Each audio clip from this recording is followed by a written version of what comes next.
Hello, it's just a quick video. I've just installed a new program, and every time I open a video file now, an MP4, it's changed how it opens, and it automatically jumps into Windows Player on Parallels. So if I click on anything, let's go here.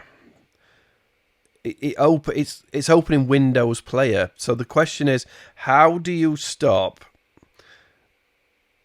change the default application in Mac? So it's quite easy.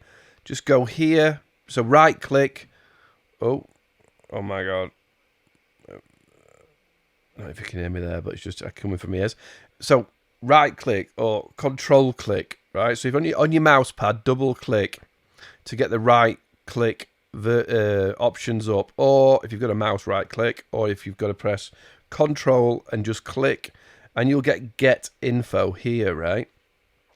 And in this corner, it'll open. If you haven't got it open, if it doesn't show, look, see where it says open with? So I've got Windows Media Player default, just took over. I didn't even ask it to.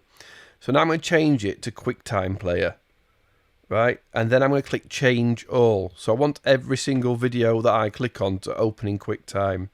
Change all, continue.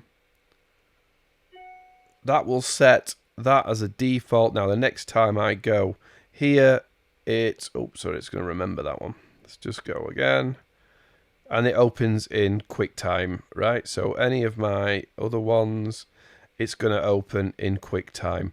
So right click or control click a video. So this one, I'm going to go get info, open with, change it to whatever you want. If you want that to be the default option, this might be documents, this might be Word, this might be whatever it might be. Change all, and then when you go to open it, it'll open in QuickTime as you want it to. Hopefully that helped. Any questions, leave a comment below. Thanks for watching.